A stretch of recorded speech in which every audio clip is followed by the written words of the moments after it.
Hi students, இன்றைக்கி நாம் issue of ஷேர்ஸில் bonus issue பற்றி தான் பார்க்க போகிறோம்.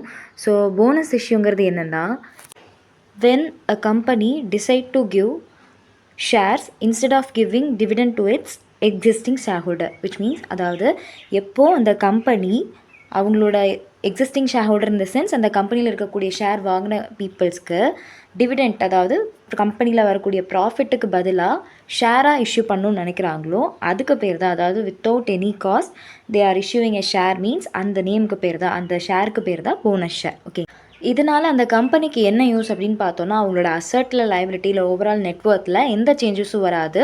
அவங்களோட ரிசர்வ் ஆர் செக்யூரிட்டி ப்ரீமியமில் வந்த அமௌண்ட் ஆர் ஜென்ரல் ரிசர்வ்லேருந்து எடுத்தது ப்ராஃபிட் அண்ட் லாஸில் இருக்கக்கூடிய அந்த பார்ட்டை தான் அவங்க போனஸ் ஷேராக இஷ்யூ பண்ணுவாங்க. ஸோ அது ரிலேட்டடாக தான் இன்றைக்கி ஒரு சம் பார்க்க போகிறோம். Ready and Murthy book sum number 29. The following are the extract from the balance sheet of A Limited as on 31/12/2003. Authorized capital 10,000 equity shares of rupees 10 each, total of 1 lakh. Issued and subscribed capital 5,000 equity shares of rupees 10 each, fully paid at 50,000. So authorised கேபிட்டல்னால் என்னது? அந்த company இவ்வளோ share general public கிட்டேருந்து வாங்கிக்கலான்னு specify பண்ணது authorised capital. So 10,000 equity shares அந்த company வாங்கிக்கலாம் 1 lakh worth. இதில் issue and subscribed capital, company எவ்வளோ ஷேர்ஸ் மட்டும்தான் பப்ளிக் வந்து இஷ்யூ பண்ணியிருக்காங்க அப்படின்னு பார்த்தோன்னா 5,000 ஈக்விட்டி ஷேர்ஸ், ஒரு ஷேரோட வேல்யூ 10 rupees. ஸோ மொத்தமாக வந்து 50,000 அமௌண்ட்டு. அந்த கம்பெனியோட reserve fund 35,000 and profit and loss account 10,000 கொடுத்துட்டாங்க. ஸோ இங்கே நம்மளுக்கு என்ன கொஸ்டின்னு பார்த்தோன்னா, a resolution was passed to issue 1,000 bonus share of rupees 10 each, totally 10,000 value, by providing from profit and loss account 5,000 and from reserve fund 5,000. So என்ன சொல்லியிருக்காங்கன்னா, அவங்களோட கம்பெனியோட existing share ஹோல்டருக்கு ஒரு ரெசல்யூஷன் பாஸ் பண்ணி நம்ம கம்பெனியில் இருக்கக்கூடிய ஷேர் ஹோல்டருக்கு 1,000 போனஸ் ஷேர் இஷ்யூ பண்ணலாம்.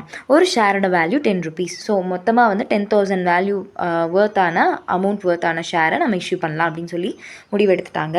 ஸோ எடுத்ததில் ப்ராஃபிட் அண்ட் லாஸ் அக்கௌண்ட்லேருந்து ஒரு 5,000 எடுத்துக்கலாம், அண்ட் தென் ரிசர்வ் ஃபண்ட்லேருந்து ஒரு 5,000 எடுத்து நம்ம போனஸ் ஷேராக நம்மளோட எக்ஸிஸ்டிங் ஷேர் ஹோல்டருக்கு இஷ்யூ பண்ணலான்னு ஒரு டிசிஷன் மேக் பண்ணியிருக்காங்க. ஸோ இதுக்கு ஜேர்னல் என்ட்ரி பார்க்க போகிறோம். ப்ராஃபிட் அண்ட் லாஸ் அக்கௌண்ட்டில் 5,000 அண்ட் பேலன்ஸ் 5,000 ரிசர்வ் ஃபண்ட்லேருந்துன்னு மென்ஷன் பண்ணிட்டாங்க. ஸோ யார் என்ன கொடுக்க போகிறோம் அப்படின்னா, போனஸ் ஷேர் நம்மளோட எக்ஸிஸ்டிங் ஷேர் ஹோல்டருக்கு.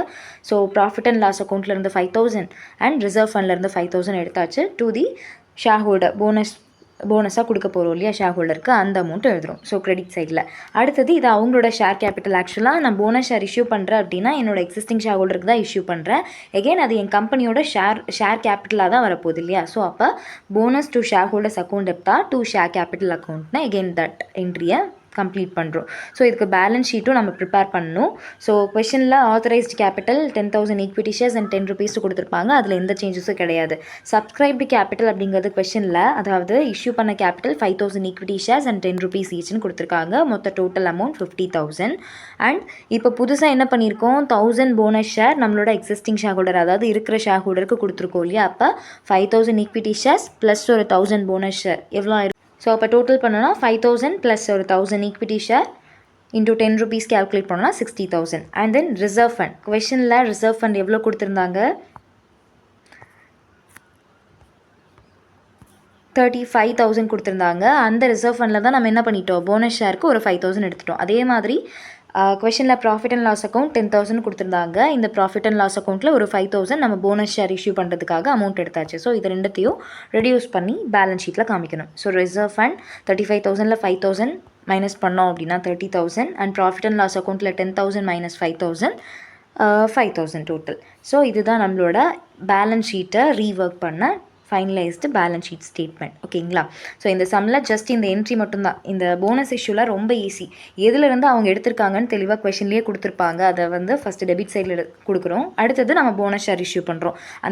அந்த போனஸும் என்னோட கம்பெனிக்கு தான் திருப்பி வரப்போகுது, ஏன்னா நான் எக்ஸிஸ்டிங் ஷேர் ஹோல்டருக்கு தான் திருப்பி கொடுக்குறேன் அப்படிங்கிறதுனால எகைன் ஒரு entry bonus to shareholders account எடுத்தா டு ஷேர் கேபிட்டல் அக்கௌண்ட்னு எழுதுகிறோம். அவ்வளோதான்.